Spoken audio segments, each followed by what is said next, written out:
We join with the family in asking for the maximum, which of course is 25 to life. In this case, he deserves every minute of it, and any future parole board should never let him out. He did not learn his lesson from his convictions in 2000.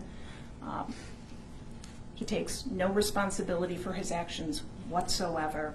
I don't know if they read these sentencing minutes, sometimes I wonder, but we join in the family in asking for the maximum punishment. In this case, it is well deserved. The law, I'm required to ask if your client has anything to state on the record, so I'm doing that now. I love my wife, and she's gone. And she was taken from not only them, but from all of us. Obviously, with the evidence not being 100% provided so that we can utilize the truth-seeking function and the fact-finding procedure, which would have benefited the public at large and the family. Because there's things that the family don't know about and everything else that may have changed the whole outcome of this case. And we could get justice for all of us. Obviously, in this case, it hasn't taken place as of yet or today because we all lost someone. Because I don't want to be here. I'm forced to be here to fight these charges. All right, thank you. You're here because the jury convicted you of brutally killing your wife. Interrupting me while I'm talking. I don't interrupt you, so why do you keep interrupting me? I know you can judge. But Okay, hear me out. I've heard enough of this narcissistic. You're a narcissist, and I'm not going to put this family You're a again. narcissist because you're talking and you're going all. Shut his microphone off, and if you keep talking, I'm going to do it without you. You'll be in there. I've heard enough from you.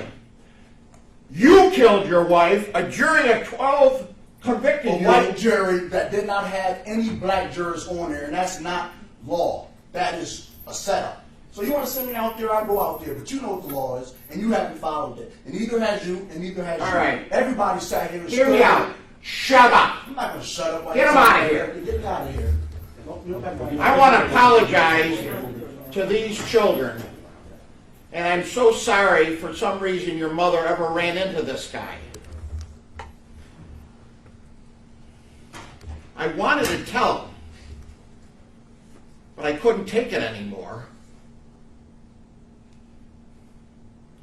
How he could disregard the love of his child and his two stepchildren by taking a shotgun.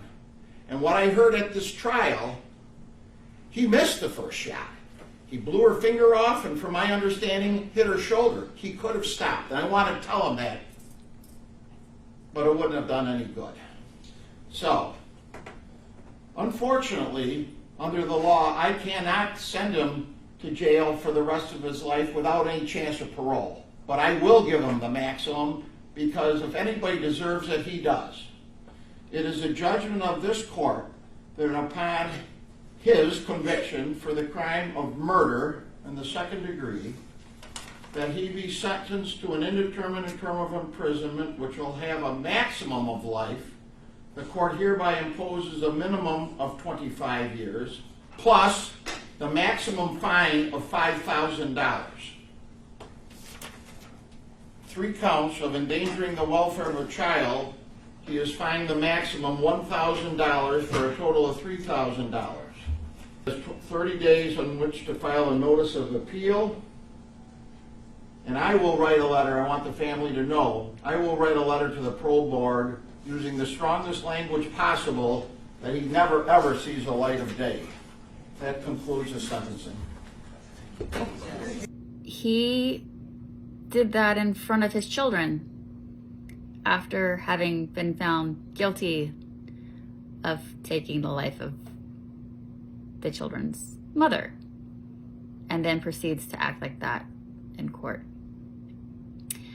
on his sentencing. Like, you've already been found guilty and this judge is getting ready to sentence you, and do you think that behavior is going to help? Woo, that's a lot. That's a lot. Leave your comments. Let's talk about it.